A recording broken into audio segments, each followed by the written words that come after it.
Chers amis YouTube, chers amis Facebook, nous sommes au 5 de Montfort et vous devez apercevoir derrière moi le château de Montfort. À pas confondre avec le château des Milandes où il y avait Joséphine Baker. Le château de Montfort, à une époque, a été acheté par un émir arabe qui s'appelait Pharaon, qui était un personnage haut en couleur. Voilà, je vais vous raconter une histoire qui se passait dans ma vie quand j'avais 10 ans, 11 ans. Il y avait la sœur de mon père qui s'appelait Irène, c'était ma tante, donc, qui racontait à qui voulait bien l'entendre que il y avait des extraterrestres qui venaient la voir et qu'elle montait dans des soucoupes volantes, elle allait dans l'espace sur des étoiles, il y avait ceci, cela.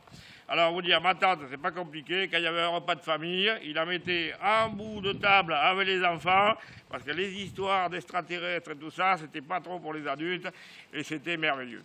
Et Irène me disait, c'est une chose qu'on m'a dit il n'y a pas très longtemps, donc je confirme ce que m'a dit ma tante Irène. Elle me disait, voilà, tu viens chez moi, il y a un extraterrestre dans la pièce, moi j'aurai la capacité de le voir parce qu'il va donner cette capacité, mais toi tu ne le verras pas, et s'il y a une soucoupe volante dans la cour, moi je vais la voir, je vais monter dedans, mais toi tu ne verras rien. Voilà.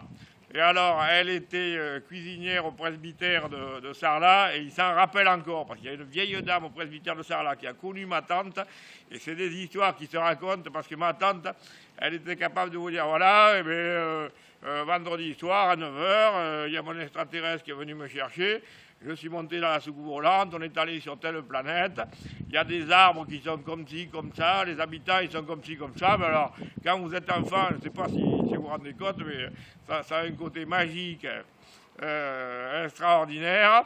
Et elle nous précisait bien, si l'extraterrestre vient, moi je vais le voir, je vais lui parler, et vous, vous n'entendez rien, vous ne le verrez pas. Voilà, et puis... les années ont passé, ma tante, je l'ai oubliée, et puis j'ai rencontré une vieille dame qui me raconte exactement la même chose. Donc je me dis, la vieille dame en question, j'ai confiance en elle, je sais qu'elle ne raconte pas de carabistouille, comme on dit. Donc j'ai confiance en elle et je me dis que ma tante, elle vivait ce qu'elle vivait. Elle ne pouvait pas se faire comprendre des adultes, parce qu'à l'époque, c'était très avant-gardiste, les histoires d'ovnis, tout ça, c'était pas du tout dans l'air du temps. Dans la famille, on la prenait pour une folle, tout le monde, et puis voilà. Merci beaucoup, à plus.